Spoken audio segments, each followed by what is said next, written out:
चुनाव में जीत हासिल करना हर राजनीतिक दल की प्राथमिकता होती है और इसके लिए पार्टियां हर तरह की कोशिश करती हैं। लेकिन पश्चिम बंगाल में चुनाव की तारीखों के ऐलान से पहले ही हालात मर्यादाओं को तार-तार करने वाले बन चुके हैं। आप देखिए क्यों।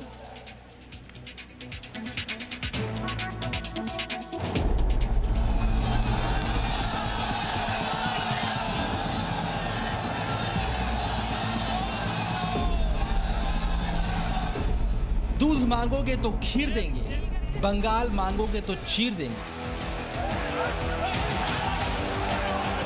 ये डायलॉग सरहद पर तैनात किसी जवान के नहीं, ये डायलॉग किसी दुश्मन मुल्क को चुनौती देने के लिए भी नहीं है। ये डायलॉग किसी आक्रांता के सामने अपने राज्य की हिफाजत की कसम भी नहीं है। ये डायलॉग राजनीति की मर्यादाओं की मैयत है।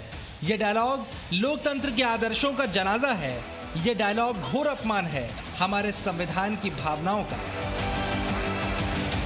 जी हाँ, चुनावों में जीत हासिल करना हर राजनीतिक दल का धर्म जरूर है, लेकिन मर्यादाओं की मिसाल कायम रखना, आदर्शों की बुनियाद में बने रहना और शब्दों की लक्ष्मण रेखा का ध्यान रखना भी लोकतांत्रिक समाज की उतनी ही बड़ी जिम्मेदारी है। बंगाल में विधानसभा चुनावों की तैयारियां तेज हो चली हैं। तारीखों का ऐलान कभी भी हो सकता है और रैलियों का दौर शुरू हो चुका है।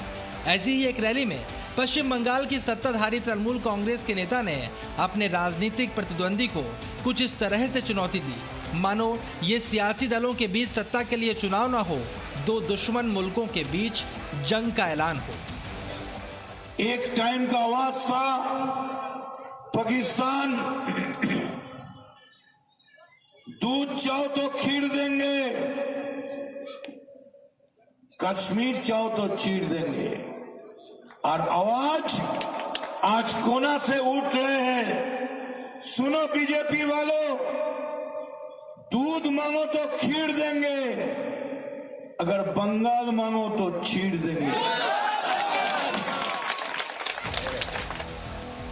कोलकाता की रैली में टीएमसी नेता मदन मित्रा ने पश्चिम बंगाल में एक बार फिर से तृणमूल कांग्रेस की सरकार बनने का दावा किया और बीजेपी को इस अमर्यादित शब्दों से चुनौती दे डाली। बात निकली तो बीजेपी ने भी पलटवार में देरी नहीं की और कहा कि ईंट का जवाब पत्थर से दिया जाएगा।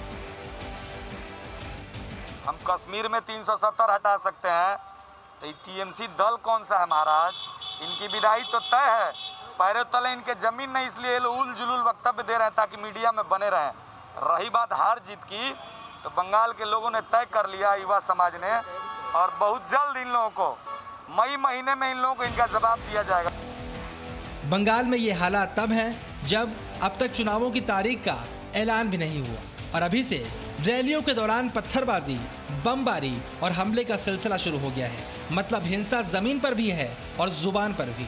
पश्चिम बंगाल के पुरुलिया में ऐसी ही भाषा का इस्तेमाल पश्चिम बंगाल के मुख्यमंत्री ममता बनर्जी ने भी किया और बीजेपी को दंगाबाज, लुटेराबाज और गुंडाबाज तक कह डाला। बीजेपी के चाइना चाइना चाइना, दंगाबाज, लुटेराबाज, गुंडाबाज बीजेपी के একটি ভোটও নয়। বিজেপিকে চান আপনারা? কৃষক বলুন, শ্রমিক বলুন, মজদুর বলুন, ছাত্র বলুন, যৌবন বলুন, অনেকে মাঠে ঢুকতে পারেননি। बंगाल में चुनाव से पहले ऐसा माहौल न सिर्फ लोगों के लिए बल्कि खुद चुनाव आयोग के लिए भी बड़ी चिंता का विषय है और यही वजह है कि चुनाव ऐलान से पहले समीक्षा का दौरा भी शुरू हो गया। इसी सिलसिले में आज मुख्य चुनाव आयुक्त सुनील अरोड़ा कोलकाता पहुंच रहे हैं, जहां वो राजनीतिक दलों के प्रतिनिधियों के साथ मुलाकात करने के साथ ही बड़े अधिकारियों के साथ कानून व्यवस्था की भी समीक्षा करेंगे। संभव है कि इस बैठक के बाद आयोग राज्य में केंद्रीय सुरक्षा बलों की निगरानी में चुनाव कराने के फैसले ले सकता है। पश्चिम बंगाल में राजनीतिक हिंसा का इतिहास रहा है और इसका आरोप सत्ता में रहने वाले लगभग सभी दलों पर रहा है। ऐसे में राज्य में शांतिपूर्ण चुनाव न सिर्फ आयोग की जिम्मेदारी बल्कि बड़ी चुनौती भी है। इस बीच चुनावों से पहले शब्दों की टूटती मर्यादा आने वाले दिनों के लिए शुभ संकेत तो कतई नहीं देती। ब्यूरो रिपोर्ट के साथ Puja Mehta, Zee Media, Kolkata. Presenting V News app, available on Google Play and App Store. Download it now.